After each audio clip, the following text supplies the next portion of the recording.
Well, we've received satellite images of the first images coming out of Tonga, and it paints a picture of what has actually happened there after that undersea volcano exploded, causing a tsunami to crash in to the islands of Tonga. And as you can see here, it is a blanket of ash in these before and after shots. So you can just see how much ash has fallen over many of the islands.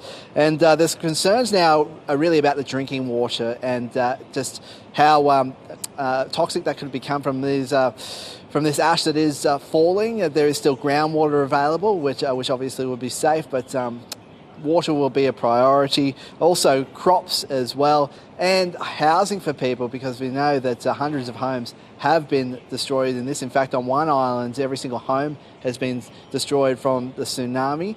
And things are being done on the ground to help people deal with that situation. There's people who are staying with relatives, family and friends, and there's also emergency accommodation and UN tents available for people to sleep in at the moment. The Tongan government has been able to release its first official statement, and they've gone through some of the efforts that they are actually doing on the ground at the moment. The cleanup is underway. Search and rescue efforts are underway. And the big one is they're trying to clean up the airport as quickly as possible so they can get planes landing in there. But the problem with that is that as soon as they clean up the runway, what happens is the ash just falls down again. So it is a bit of a problem they are dealing with.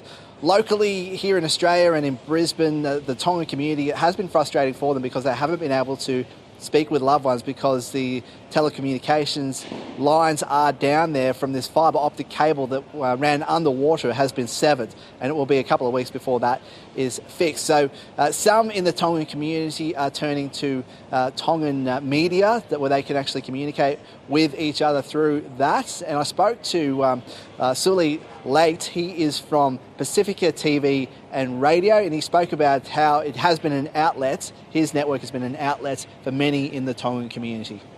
The only bits of information that's been coming has mostly been trickling via updates through satellite phone and so on from the Australian and New Zealand high coms. So I think for the diaspora community, been quite desperate for news and information in language, and this has been able to provide that platform and outlet for people to share their emotions, to come together and unite in prayer, and to come together and to hear from church leaders and so forth.